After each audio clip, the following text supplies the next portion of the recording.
আমসত্ত্ব। শুভ দুপুর বন্ধুরা, আমি আমসত্ত্ব বানিয়েছি তার একটা ভিডিও তোমাদের সঙ্গে শেয়ার করছি। ফার্স্ট আম থেকে পাল্প বের করে তারপরে কিভাবে আমি আমসত্ত্বটা রেডি করেছি আর কিভাবে আমি রোদে শুকিয়েছি, কিভাবে আমি কন্টেনারে সমস্ত কিছু স্টোর করেছি। তো সম্পূর্ণ ভিডিও না দেখলে কিছু বুঝতে পারবে না। খুবই ইজি, কিন্তু একটু দেখতে হবে ধৈর্য দিয়ে। তো একটু দেখো, ঠিক আছে? তোমাদের সঙ্গে শেয়ার করছি। তো সম্পূর্ণটা দেখো। প্রথমে আমি একটা কড়াই নিয়েছি, কড়াইতে একটা স্ট্রেনার বসিয়ে সমস্ত পাল্পগুলো বের করে আমি ভালো করে একদম আঁশ বের করে একদম মিহি করে ভালো করে এটাকে কড়াইতে জাল দিয়েছি কিছুক্ষণ, এই 5 মিনিট মতো একটু জাল দিয়েছি।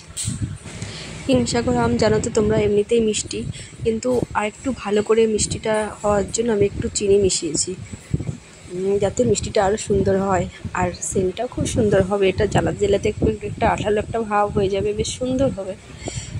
তো দেখো, আর আমি কিন্তু একটু লাল লঙ্কার গুঁড়ো মিশিয়ে দিয়েছি, আরও টেস্টটা আরও সুন্দর হবে আর কালারটা বেশ লাল লাল হবে।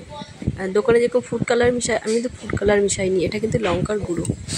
এবার রোদে দেওয়ার জন্য উপযুক্ত হয়ে গেছে। থালাতে একটু তেল মাখিয়ে আমি ওটা রোদে দিয়েছি, সব সাজিয়ে 3-4টে থালা হয়েছে। তো আমি সব রোদে দিয়েছি। তো আমার 2-3 দিন টানা রোদে দিয়েছিলাম। তো দেখো কি সুন্দর হয়েছে, পুরো শক্ত হয়ে গেছে।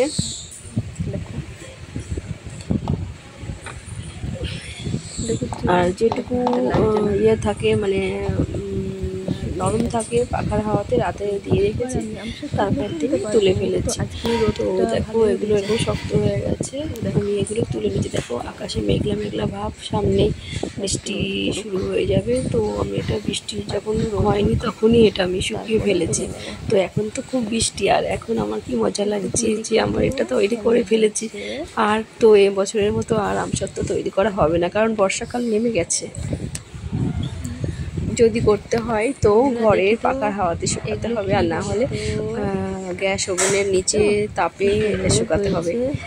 তো দেখো আমার কি সুন্দর আমসত্ত্বটা হয়েছে, তোমাদের সঙ্গে তুলবো করে সেটাও শেয়ার করছি। তো আমার পুরো ভিডিওটা সম্পূর্ণ দেখো, স্কিপ না করে।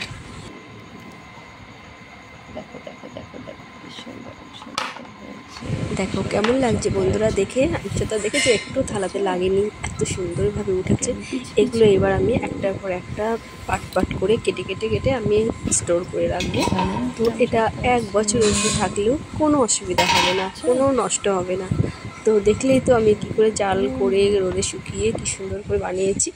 তো দেখো, ভালো লাগলে একটু লাইক সাবস্ক্রাইব করে দিও, আর নিজেদের মধ্যে একটু শেয়ার করে নিও, সবাই জানুক কীভাবে এটা করতে হয়। তো যারা জানে তো জানেই, যারা জানে না তারা একটু শিখে নেবে। তো কেমন লাগলো বন্ধুরা, দেখো আমি একটি ভিডিও বন্ধুরা দেখো আমি আমসত্ত্ব বানিয়েছিলাম, সেটা এখন আমি কন্টেনারে ভরে রাখছি। তো এটা একদম অরিজিনাল আমসত্ত্ব, দোকানের মতো ফুড কালার মেশানো নেই কিন্তু। আর দোকানের যেমন কালার সুন্দর হয়, কিন্তু বন্ধুরা দোকানে যেটা বানানো হয় সেটা কিন্তু পাকা কুমড়ো দিয়ে বানানো হয়, আর ফুড কালার, তারপরে আমের ম্যাঙ্গো সেন্ট এসব মেশানো হয়। কিন্তু এটা বাড়িতে তৈরি করা, এর জন্য এরকম লাগছে। এটা একদম অরিজিনাল আর খুব সুন্দরভাবে পরিষ্কার পরিচ্ছন্নভাবে যে বাড়িতে বসে যেরকমভাবে করা যায়, তো এরকম আর কোথাও হয় না। আর সেই সেন্ট আর সেই স্বাদ কিন্তু দোকানেরটাই পাওয়া যায় না। তো এটা অসময়ের জন্য আমি স্টোর করে রাখছি। তো সবাই, আমার ছেলে মেয়েরা খেতে খুব ভালোবাসে অসময়ে, আর আমসত্ত্ব দুধ দিয়ে খেতে তো খুবই ভালো লাগে। তো যারা খাও তারা নিশ্চয়ই জানো।